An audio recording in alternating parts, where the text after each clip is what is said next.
देखते हैं हम अब अपना वाराणसी मंडल। तो वाराणसी मंडल के अगले ज़िले का नाम है चंदौली। ठीक है। तो आपको बता दूं, वाराणसी मंडल में चंदौली ज़िला पड़ता है। इसके बारे में देखेंगे। इसकी जो पीडीएफ है हमारे टेलीग्राम चैनल पर आपको प्राप्त हो जाएगी। ठीक है। अच्छा, ये बताइए वाराणसी मंडल में कौन कौन से ज़िले हैं, ये आप मुझे कमेंट बॉक्स में टाइप करके बताएं। चंदौली किस नदी के किनारे है? गंगा नदी के किनारे आपको चंदौली देखने के लिए मिल जाएगा। 1997 में वाराणसी से अलग करके इसको ज़िले का निर्माण किया गया था। कर्मनाशा जो नदी है बिहार को चंदौली से अलग करती है, यानी बिहार को चंदौली से अलग कौन सी नदी करती है? कर्मनाशा नदी करती है। वेरी वेरी मोस्ट कई बार पूछा गया है। यूपी का धान का कटोरा किस ज़िले को कहते हैं? तो यूपी का धान का कटोरा चंदौली ज़िले को कहा जाता है। यहाँ का वन डिस्ट्रिक्ट वन प्रोडक्ट क्या है? तो जरदोजी यहाँ का वन डिस्ट्रिक्ट वन प्रोडक्ट है। अब आप कमेंट बॉक्स में टाइप करके बताएं कहाँ कहाँ का ओडीओपी जरदोजी है। लखनऊ का क्या है? जीआई टैग मिला था यहाँ के एक आदम चीनी चावल है। ये पूछा गया है इसलिए मैंने लिख दिया कि आदम चीनी चावल कहाँ का है? चंदौली का। ठीक है। स्थल देखेंगे यहाँ के। नवगढ़ के जंगल भी आपको कहाँ पर दिखेंगे? ये आपको चंदौली जनपद में देखने के लिए मिलेंगे। धानापुर का शहीद स्मारक, ये भी आपको चंदौली में देखने के लिए मिलेगा। चंद्रप्रभा डैम आपको चंदौली में देखने के लिए वेरी वेरी मोस्ट कई बार पूछा गया है चंद्रप्रभा के बारे में। चलिए आगे देखते हैं हम। औरवा जो आपका औरवा टांडा नामक जगह है वो भी आपको चंदौली में मिलेगी। वेरी वेरी मोस्ट ये कई बार पूछा गया है।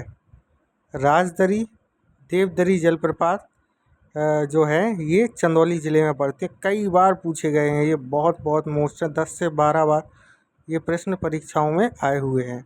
ठीक है।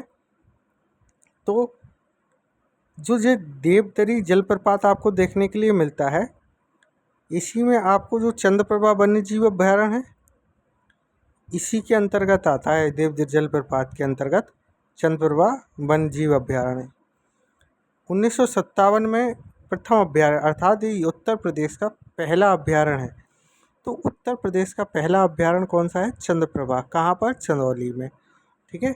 एशियाई शेरों के लिए बसाया गया था, ये बनाया गया था। अब एशियाई शेर तो बचे नहीं है यहाँ पर। अच्छा, ये बताएं भारत में एशियाई शेर ओनली कहाँ पर है, किस नेशनल पार्क में? पंडित दीनदयाल उपाध्याय स्मृति स्थल भी आपको चंदौली ज़िले में देखने के लिए मिल जाएगा। यहाँ पर आपको लतीफ़ा शाह बांध भी मिलेगा। 1921 का है, कर्मनाशा नदी पर। यह क्वेश्चन पूछा गया है कि लतीफ़ा शाह बांध जो है वो कहाँ पर है? तो उत्तर प्रदेश के चंदौली ज़िले में है, 1921 का।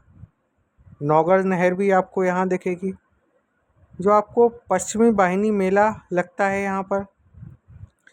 हेतम का किला भी यहाँ पर है, देख लेना एक बार, हेतम का किला ज़रूर देख लेना। मूसाखंड बांध, ये भी कई बार पूछा गया है। मूसाखंड बांध कर्मनाशा नदी पर है। यूपी बिहार की संयुक्त परियोजना है ये मूसाखंड बांध परियोजना। ये उत्तर प्रदेश और बिहार की संयुक्त परियोजना है। ठीक है। Indo Israel centre for excellence for vegetables, ये किस ज़िले कहाँ पर? ये कहाँ पर? ये आपका चंदौली ज़िले में। यानी इंडिया और इजराइल ने एक सेंटर ऑफ एक्सीलेंस बनाया सब्जियों के लिए, वेजिटेबल्स के लिए। कहाँ पर? ये चंदौली ज़िले में बनाया है। उत्तर प्रदेश के 8 आकांक्षी ज़िला कौन से हैं? आप गूगल टाइप करके बताएं। उसमें से एक चंदौली पड़ता है। तो क्वेश्चन आ चुका है, उत्तर प्रदेश का निम्नलिखित में से कौन सा आकांक्षी ज़िला नहीं है। मैं जो होमवर्क बताता हूँ आपको वो ज़रूर कीजिएगा, ज़रूर, क्योंकि वो आपके PYQ हैं। ये 8 मैंने बताया ना, एक क्वेश्चन आया था UPPCS में, निम्नलिखित में से कौन सा ज़िला उत्तर प्रदेश का आकांक्षी ज़िला नहीं है? तो आपको 8 के बारे में पता होना चाहिए। उसमें से एक चंदौली है। मुगल सराय जंक्शन जो था उसका वर्तमान नाम दीनदयाल उपाध्याय जंक्शन रख दिया गया। ये चंदौली में ही है, याद रख लेना। एशिया का सबसे बड़ा रेलवे यार्ड है ये, एशिया का सबसे बड़ा रेलवे यार्ड है। लाल बहादुर शास्त्री की जन्मस्थली भी कहाँ पर है? ये भी चंदौली में है। अच्छा ये बताएं दीनदयाल उपाध्याय का जन्म कहाँ पर हुआ था? ठीक है, तो अब पढ़ा चुका हूँ मैं। अगर ये वीडियो अच्छा लगा हो तो लाइक शेयर सब्सक्राइब ज़रूर करना तथा शेयर कर देना। धन्यवाद।